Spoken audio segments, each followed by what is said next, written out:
नमस्कार, मी स्वाती आपल्या सर्वांचे स्वागत करते माझ्या एका नवीन व्हिडिओमध्ये। आज आपण आरी वर्कचा ब्लाऊज कसा कट करायचा ते पाहणार आहोत। त्यासाठी मी आपल्या मापाने अस्तरचे कटिंग करून घेतलेले आहे। पण अस्तरचे कटिंग करताना मी पुढचा किंवा मागचा दोन्ही साईडचा गळा कट केलेला नाही आहे, फक्त त्याचे शेप्स आखून घेतलेले आहेत, जेणेकरून मला कळावे की आपला गळा कुठून येतो। तर आरी वर्कचा पाठीमागच्या भागचा गळाचा मध्य आहे तो काढून घेतला, आपल्या अस्तरचा मध्य काढून घेतला आणि ते दोन मध्ये एकमेकांवर जॉईंट करून व्यवस्थितपणे मागचा भाग कापून घेतला। कापताना आपल्याला कडेने थोडे थोडे कापड शिल्लक ठेवायचे आहे। पुढचाही गळा मी याच पद्धतीने ठेवणार आहे। उजव्या साईडला आपला पुढचा गळा येणार आहे। बघा, अशा प्रकारे जिथून आपण खून केली होती ती पुढे ठेवली आणि व्यवस्थित एक डावा एक उजवा भाग मांडून घेतला आणि कट करून घेतले।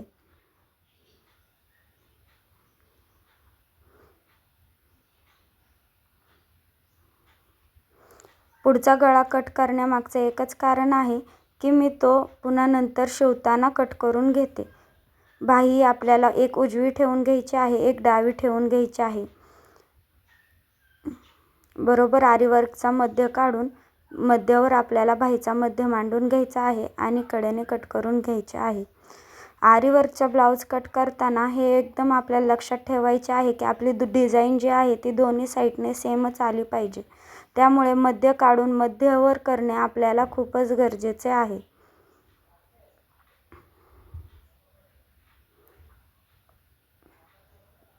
कोणतेही साईज आपल्याला कट करताना बरोबर आरी वर्कचा मध्यच काढून घ्यायचा आहे। हे जे त्यांनी केलेले आहे हे त्यांनी मागच्या बाजूला गळ्यासाठी लावायला दिलेले आहे। तेही मी एक्स्ट्रा खालच्या साईडने एक्स्ट्राचे कापड ठेवले आणि कट करून घेतलेले आहे। आता ब्लाऊज हा आपण डबल करून घेतलेला आहे आणि एकच भाग राहिलेला आहे आपला जो ब्लाऊजचा कट करायचा, तो भाग मी कट करून घेत आहे। आरी वर्कचा ब्लाऊज शिवणे तसे तर खूपच सोपे आहे।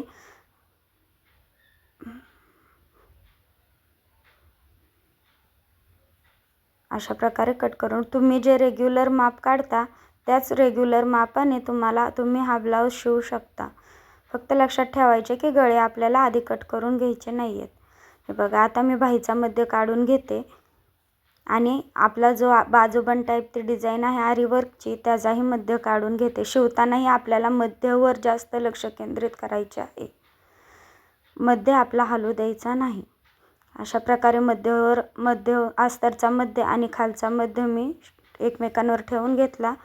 आता मी सिंगल फूटचा वापर आता लगेच करणार नाही आहे, कारण की बाहीला खालच्या साईडने डिझाईन नाही आहे। बाहीची जी डिझाईन आहे ती वरच्या साईडने आहे, त्यामुळे मी आपला आहे तो रेग्युलर फूटवरच बाही ही पूर्णपणे शिवून घेणार आहे।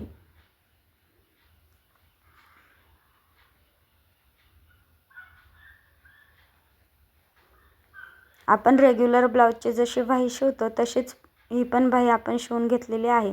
जर बाहीला खालपासून वर्क असते म्हणजे त्या बॉर्डरपासून वर्क असते तर आपल्याला बाही ही पण सिंगल फूटने शिवून घ्यावी लागली असती।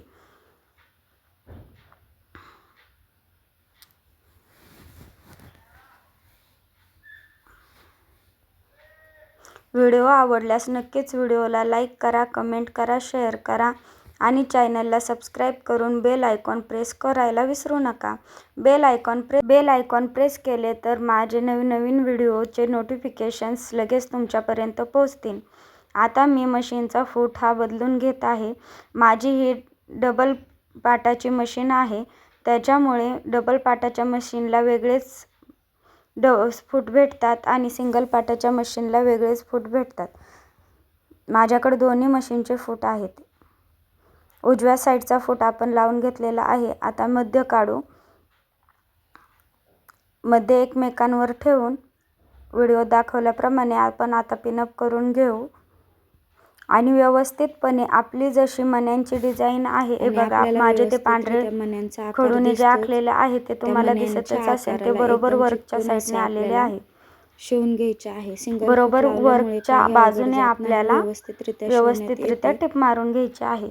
सुरुवातीला थोडे तुम्हाला अवघड जाईल, पण जशी तुम्ही प्रॅक्टिस करता तसा हा ब्लाऊज शिवायला तुम्हाला एवढा त्रास होणार नाही। गॅप काहीच राहत नाही अगदी रेग्युलर ब्लाऊजप्रमाणे तुम्ही हा ब्लाऊज शिवू शकता. एवढे लक्षात ठेवा की मी गळा पान कोणताच गळा कट आहे केलेला त्यामुळे मी नाहीये, तिथे फक्त टोक तो थोडे उचलून मापानुसार घेतले आखून घेतलेला आहे. आणि मण्या आपल्याला बरोबर मणे हाताला लागतात. मण्यांचा अंदाज घेऊनच आपण पुढे मशीन चालू ठेवायची, नाहीतर सुया पटपट तुटतात आणि मण्यांचा आकार मशीनचाही व्यवस्थित खराब आपल्याला लगेच होतो. तिथे उचलून आलेला आहे. आता मी गळा कट करून घेत आहे.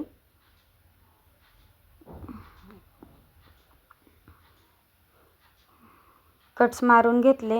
व्हिडिओ आवडल्यास नक्कीच व्हिडिओला लाईक करा, हे झालं चॅनलला सिंगल फूटवर सबस्क्राईब आपलं पण करा.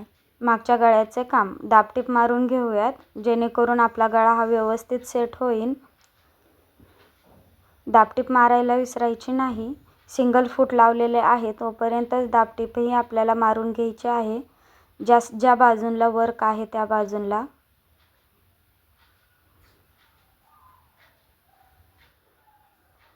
आता पुढचा भाग आपण तयार करून घेऊ.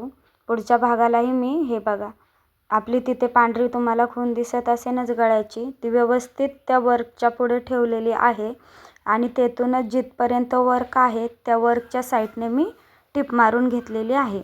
आता मी गळा कट करून घेते. हे बघा, दाबटीप मारून घ्यायची आहे.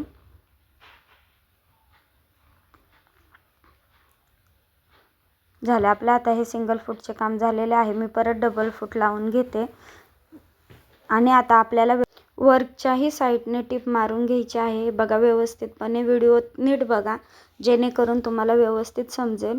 मी जे आपले फूट आहे ते मी खाली ठेवलेले नाही, ते मी वरती आदरच ठेवलेले आहे. थोडासा दाब खाली घेतलेला आहे, फक्त वरचा जो गोल राऊंड असतो आपल्या मशीनचा तो फिरवलेला आहे. आणि हळूहळू मी जी आपली पहिली मण्यांची लाईन आहे त्याच्या आतल्या साईडने टिप मारून घेत आहे.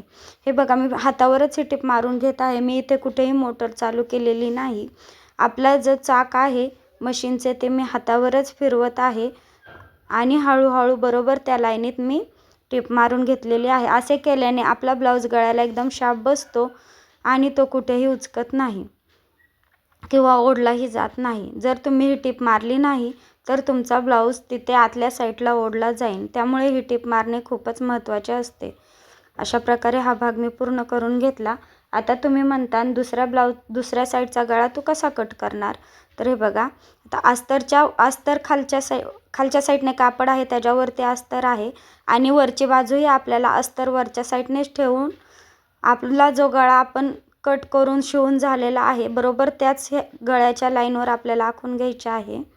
कट मारून घेतले, दाबटीप मारून घेतली, म्हणजे आपण रेग्युलर गळा शिवतो तसा हा गळा आपल्याला आता शिवून काढायचा आहे. असे केल्याने आपले दोन्ही गळे एकाच साईडचे होतात, लहान मोठा गळा होत नाही.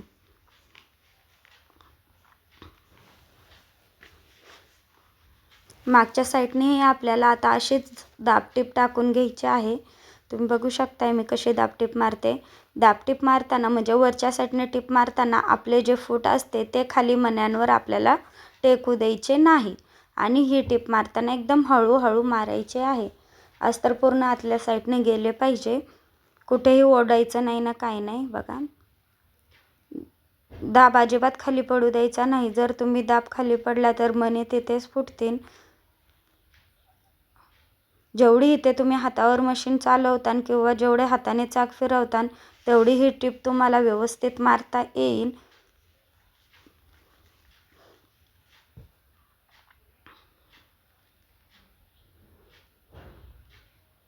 आपली जी पहिली लाईन असते त्याच्या शेजारून असे केल्याने आपले आरी वर्कचे जे माप आहे किंवा आरी वर्कच्या शेजारी जो आपला ब्लाऊज राहतो तो कसलाच राहणार नाही. एकदम काटोकाट आपले आरी वर्क तुम्हाला दिसणार आहे.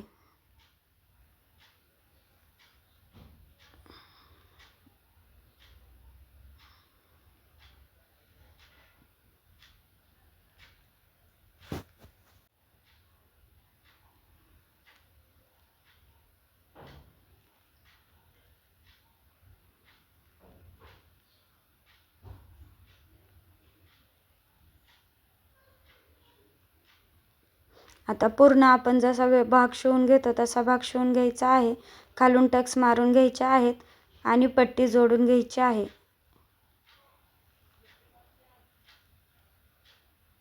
इथे आपल्याला हात शिलाई करून घ्यायची आहे. प्लीज व्हिडिओ आवडल्यास नक्कीच लाईक करा, कमेंट करा. हा बघा पूर्ण ब्लाऊज आपला शिवून झालेला आहे. किती छान फिनिशिंग सोबत हा ब्लाऊज शिवून झालेला आहे. ही आहे मागच्या गळ्याची डिझाईन, ही आहे बाहीची डिझाईन.